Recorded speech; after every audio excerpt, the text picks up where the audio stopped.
जय श्रीराम मित्रांनो, आता आजचा जो विषय आपला तो पोस्ट वर्कआउट व्हेजसाठी पोस्ट वर्कआउटमध्ये काय घ्यायचं असतं, म्हणजे वर्कआउट झाल्यावर कुठलं मील घ्यायचं असतं। तर मित्रांनो, हे खास माझ्या व्हेज मित्रांसाठी आहे। आता श्रावण पण लागतो, त्या हिशोबाने मी हा व्हिडिओ बनवतोय।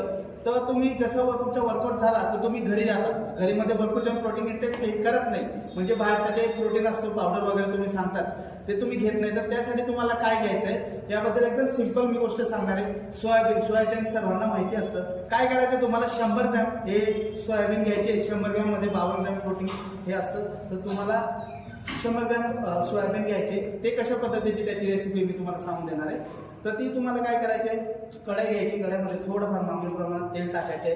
तेलामध्ये थोडंसं ते तेल थोडं गरम होऊ द्यायचं। त्यानंतर त्यामध्ये हळद टाकून द्यायचे, जिरं टाकून द्यायचे आणि त्यामध्ये तुमची जे सोयाबीन आहे थोडं गरम पाण्यात भिजवून घ्यायचे 15 मिनिटं। त्यानंतर त्यात टाकून घ्यायचं आणि फ्राय करून घ्यायचे।